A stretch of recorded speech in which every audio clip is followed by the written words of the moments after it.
White house حکام کا کہنا ہے کہ وائٹ ہاؤس اور امریکی محکمہ دفاع صورتحال کا جائزہ لے رہا ہے۔ آپ کو اس وقت ایک اور اہم خبر دے دیں اس سے متعلق کہ قطر میں موجود امریکی ایئر بیس پر حملے سے متعلق ایرانی نشریاتی ادارے کی جانب سے بھی تصدیق کر دی گئی ہے۔ آپ کو اس وقت یہ بریکنگ نیوز دے رہے ہیں، مختلف جگہوں سے یہ خبر سامنے آ رہی ہے۔ نہ صرف مختلف خبر ایجنسیاں اس کی تصدیق کر رہی ہیں بلکہ مختلف افراد جو کہ دوحہ میں موجود ہیں، قطر میں موجود ہیں، ان کی جانب سے بھی تصدیق کی جا رہی ہے کہ انہوں نے بہت زوردار دھماکہ سنا اور کچھ لوگوں نے اس کے بعد دھماکے کی جگہ سے آگ کے شعلے اٹھتے ہوئے دیکھے ہیں۔ مختلف خبر ایجنسیوں کی جانب سے یہ خبر دی گئی، لیکن پھر قطر کے نشریاتی ادارے الجزیرہ کی جانب سے بھی بتایا گیا کہ دھماکہ سنا گیا ہے اور پھر دھماکے کے بعد آگ کے شعلے اٹھتے دیکھے گئے ہیں۔ اس کے ساتھ ساتھ اب وائٹ ہاؤس کا کہنا یہ ہے کہ قطر میں امریکی ایئر بیس پر حملے کی اطلاعات سے آگاہ ہے۔ وائٹ ہاؤس اور امریکی محکمہ دفاع صورتحال کا جائزہ لے رہے ہیں۔ ایران کی جانب سے امریکی کارروائی کو جواب دیتے ہوئے حملہ کیا گیا ہے اور اس کی تصدیق ایرانی ٹیلی ویژن کی جانب سے بھی کر دی گئی ہے کہ قطر میں امریکی اڈوں کے خلاف آپریشن شروع کر دیا گیا ہے۔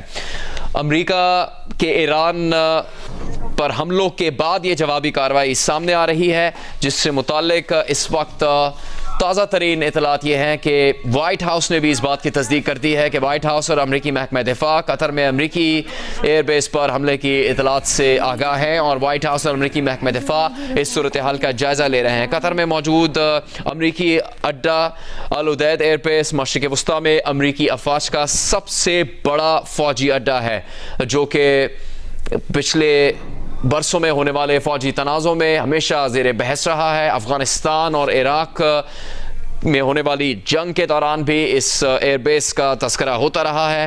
یہ بیس 1996 میں قائم کی گئی تھی اور پھر 2001 کے بعد امریکی افواج کے لیے ایک اہم اسٹریٹجک مرکز کے طور پر اس کو استعمال کیا جاتا رہا ہے اور اس وقت ایران کی جانب سے اسی ایئر بیس کو نشانہ بنایا گیا ہے۔ قطر میں امریکی اڈوں کے خلاف آپریشن شروع کر دیا گیا ہے۔ ایرانی سرکاری ٹی وی کا یہ موقف ہے۔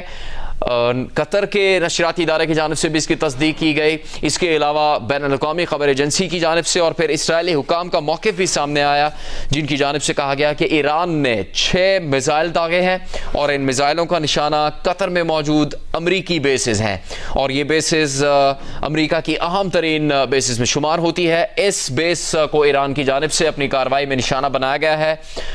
نہ صرف بین الاقوامی خبر ایجنسی بلکہ قطر کے نشریاتی ادارے کے ساتھ ساتھ ایران کے سرکاری ٹی وی کی جانب سے بھی اعلان کیا گیا ہے کہ قطر میں امریکی اڈوں کے خلاف آپریشن شروع کر دیا گیا ہے اور اس آپریشن میں امریکی اڈہ جو کہ قطر میں قائم ہے اس کو نشانہ بنایا گیا ہے۔ اس حملے کے بعد قطر میں مختلف مقامات پر موجود لوگوں کی جانب سے دھماکے کی آواز سننے کی تصدیق کی گئی اور اس بات کی بھی تصدیق کی گئی کہ اس دھماکے کے بعد آگ کے شعلے اٹھتے دیکھے گئے اور ساتھ ہی وائٹ ہاؤس کی جانب سے بھی یہ بیان جاری کیا گیا ہے کہ قطر میں امریکی ایئر بیس پر حملے کی اطلاعات سے آگاہ ہیں۔